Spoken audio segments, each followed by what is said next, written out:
আচ্ছা, কেমন হবে যদি বাংলাদেশের পুরো জনস্বাস্থ্য ব্যবস্থাকে একেবারে নতুন করে সাজানোর একটা প্রস্তাব নিয়ে কথা বলা যায়? আজ আমরা ঠিক সেরকমই এক সাহসী পরিকল্পনা নিয়ে আলোচনা করব। এমন একটা পরিকল্পনা যা দেশের খাদ্য আর ঔষধের নিরাপত্তাকে পুরোপুরি বদলে দেওয়ার ক্ষমতা রাখে। চলুন এই রূপরেখাটা একটু ভেঙে চুরে দেখা যাক। এই যে বিশাল পরিকল্পনার কথা বলছি, তার একেবারে কেন্দ্রবিন্দুতে আছে একটা নতুন আর খুব শক্তিশালী সংস্থা তৈরির প্রস্তাব। নামটা হল Bangladesh food and drug administration, বা সংক্ষেপে বিডিএফটিএ। এই প্রতীকী ছবিটা আসলে সেই নতুন দৃষ্টিভঙ্গিরই একটা প্রতিচ্ছবি: নিরাপত্তা, গুণমান আর বিশ্বাস। তো প্রস্তাবনার মূল ব্যাপারটা হল একটা একক সমন্বিত সংস্থা তৈরি করা। এর পেছনে অনুপ্রেরণা হিসেবে কাজ করেছে আমেরিকার বিখ্যাত ফুড অ্যান্ড ড্রাগ অ্যাডমিনিস্ট্রেশন, বা এফডিএর মডেল। চলুন এই প্রস্তাবিত সুপার এজেন্সির কাঠামোটা কেমন হতে পারে সেটা একটু জেনে নিই। যদি খুব সহজ করে বলি, তাহলে বিডিএফডিএ হবে একটা বিশাল ছাতার মতো। এর নিচে খাদ্য আর ঔষধ নিয়ে কাজ করা যত নিয়ন্ত্রক সংস্থা আছে সব এক হয়ে যাবে। আসল উদ্দেশ্য হল পুরো প্রক্রিয়াটাকে আরও অনেক বেশি কার্যকর আর আন্তর্জাতিক মানের করে তোলা। এখন প্রশ্ন হল, এই বিশাল পরিবর্তনের অংশ হিসেবে ঠিক কোন কোন প্রতিষ্ঠানকে এক ছাতার নিচে আনার কথা বলা হচ্ছে? সত্যি বলতে এই পুনর্গঠনের পরিকল্পনাটা কিন্তু বেশ ব্যাপক। এই তালিকাটা দেখলেই বোঝা যায় প্রস্তাবনাটা কতটা বিশাল। ভাবা যায়, ঔষধ প্রশাসন থেকে শুরু করে বিএসটিআই, খাদ্য নিরাপত্তা কর্তৃপক্ষ, এমনকি বিভিন্ন গবেষণাগার পর্যন্ত দেশের প্রধান ৮টা প্রতিষ্ঠানকে একটা মাত্র সংস্থার অধীনে আনার কথা বলা হচ্ছে। এটা সত্যিই একটা বিরাট প্রাতিষ্ঠানিক রদবদল।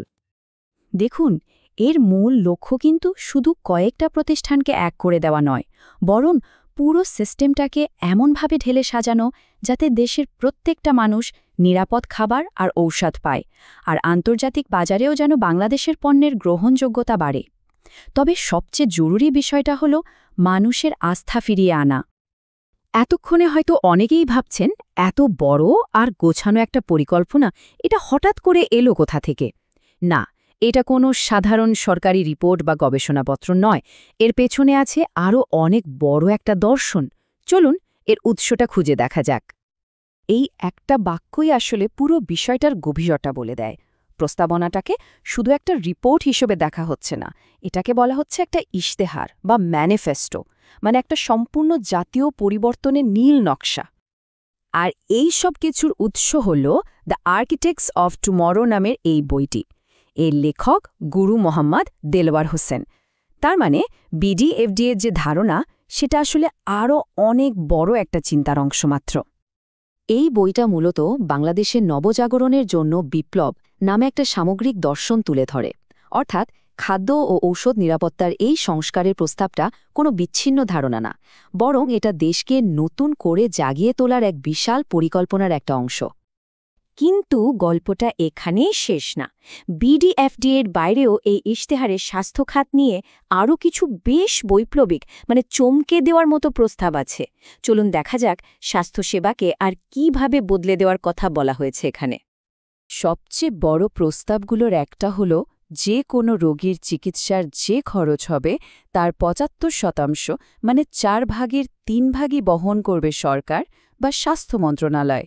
একবার ভাবুন তো, এটা যদি সত্যি বাস্তবায়ন করা যায়, তাহলে দেশের স্বাস্থ্যসেবা খাতে কি অসম্ভব পরিবর্তন আসতে পারে। প্রস্তাবগুলো যে কতটা অন্যরকম তা এই স্লাইডটা দেখলেই স্পষ্ট বোঝা যায়। প্রচলিত চিকিৎসার বাইরে গিয়ে পুষ্টিবিদ, এমনকি হোমিওপ্যাথিক ডাক্তারদেরও মূল স্বাস্থ্য ব্যবস্থায় নিয়ে আসার কথাও বলা হচ্ছে।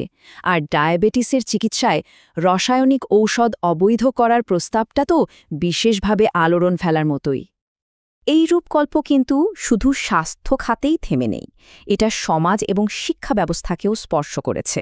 চলুন দেখি এই ইশতেহার আরও কতটা গভীরে গিয়ে পরিবর্তনের কথা বলছে। এই উদ্ধৃতিটা থেকে বোঝা যায় প্রস্তাবগুলো কতটা সুনির্দিষ্ট আর বিস্তারিত। মেডিটেশনকে করমুক্ত করা থেকে শুরু করে কোয়ান্টাম ফাউন্ডেশনকে প্রাতিষ্ঠানিকভাবে এগিয়ে নিতে আর্থিক সাহায্য, এমনকি তাদের প্রকাশনা জাতীয় পাঠ্যক্রমে অন্তর্ভুক্ত করার কথাও কিন্তু সরাসরি বলা হয়েছে। তো এই সব ছোট বড় প্রস্তাবনা মিলিয়ে চূড়ান্ত লক্ষ্যটা কি? লক্ষ্য একটাই, বাংলাদেশকে এমন একটা দেশে পরিণত করা যা স্থিতিশীলতা, সমৃদ্ধি আর অগ্রগতির দিক থেকে জাপান, ফিনল্যান্ড বা সিঙ্গাপুরের মতো বিশ্বমঞ্চে একটা উদাহরণ হয়ে উঠবে। এই পুরো বিশ্লেষণ শেষে একটা প্রশ্ন কিন্তু মাথায় থেকেই যায়। যখন একটা দেশের ভবিষ্যৎ নিয়ে ভাবা হয়, তখন বাস্তবসম্মত সংস্কার আর একটা বৈপ্লবিক পরিবর্তনের মধ্যে সীমারেখাটা ঠিক কিভাবে টানা উচিত? এই প্রশ্নটা আমাদের সবার ভাবনার জন্য রইল।